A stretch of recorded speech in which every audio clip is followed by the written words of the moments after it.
ஒழுங்கான முறையில் எப்படி நடத்தணும், எப்படி கொண்டு போடணும், நம்ம நம்பி எவ்வளோ ரசிகர்கள் வர்றாங்களே அவங்கள நம்ம வழி நடத்தணும், அவங்களுக்கு என்ன பாதுகாப்பு நம்ம கொடுக்கணுன்றது கொஞ்சம் கூட சிந்தனையே இல்லை. கூட்டம் சேர்த்தா போக மட்டும் நினைக்கக்கூடாது. நம்ம நம்பி வர ஒருத்தர் நம்ம ரசிகர்களும் சரி நம்ம தொண்டரும் சரி அவனை நம்ம எப்படி கொண்டு போய் எப்படி வீட்டுக்கு போய் சேரணும் அப்படின்ற ஒரு பாதுகாப்பு இல்லாத ஒரு தலைவன் இன்னைக்கு உள்ள தலைவர். நேற்று நடந்த சம்பவத்துக்கு அவர் ஒரு முக்கியமான காரணம். இது கவர்மெண்ட் நான் சொல்ல முடியாது. கவர்மெண்ட் இருக்கட்டும், கவர்மெண்ட் கூட சொல்லலாம், இல்லைன்னு சொல்லல. கவர்மெண்ட்டும் ஒரு பக்கம் இருந்தாலும் நீங்க ரசிகர் ஒரு பெரிய ஸ்டார் தெரியுது, அது கவர்மெண்ட் என்ன செய்யணும், நீங்க ஒதுக்குப்புறமா நடத்துங்க, ஒரு ஓரமா நடத்துங்க, நீங்க போற வழியில போயிட்டே இருங்க, இந்த மீட்டிங்லாம் போடாதீங்க. மீட்டிங் போறதுக்கு தனியாக ஒரு ஸ்பெஷலாக கொடுத்துருக்கேன். மாநாடு போடுறீங்க அதெல்லாம் போடுறீங்க இல்லைன்னு சொல்லல. இன்னைக்கு 50 வருஷத்துக்கு போச்சு. இது யாரு பொறுப்பு? கவர்மெண்ட் சொல்றதா, இல்ல விஜய் சொல்றதா, மக்களை சொல்றதா, ரசிகர்கள் சொல்றதா, தொண்டர்கள் சொல்றதா, பொதுமக்கள்? ரசிகர்கள் ரெண்டாவது விஷயம். பொதுமக்கள் பாதிக்கப்பட்டு செத்துருக்கானே, இதுக்கு யார் பொறுப்பாரு? 10 லட்சம் ரூபாய் கொடுத்தா அந்த குடும்பம் சரியா போயிருமா?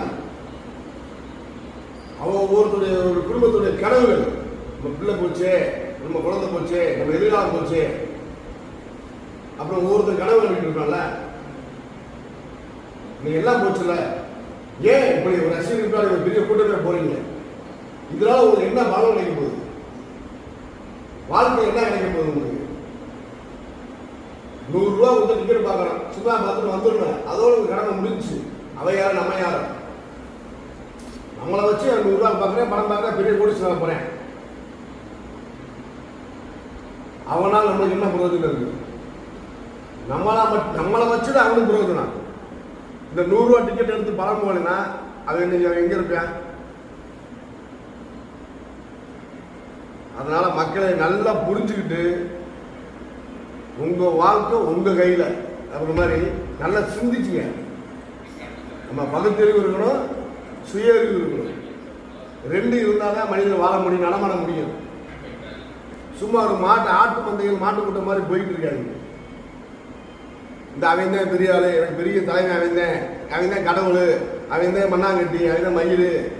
உங்களுக்கு தேவையில்லை. யாரு உன்னுடைய தாய் தகப்பனை வணங்குறானோ அவன் தான் குடும்பத்துக்கு பிள்ளை.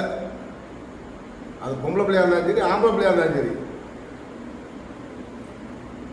ஆண்டவன் 7 அறிவு கொடுத்துருக்கேன், நல்லா சிந்திக்கக்கூடிய அறிவை கொடுத்துருக்கேன்.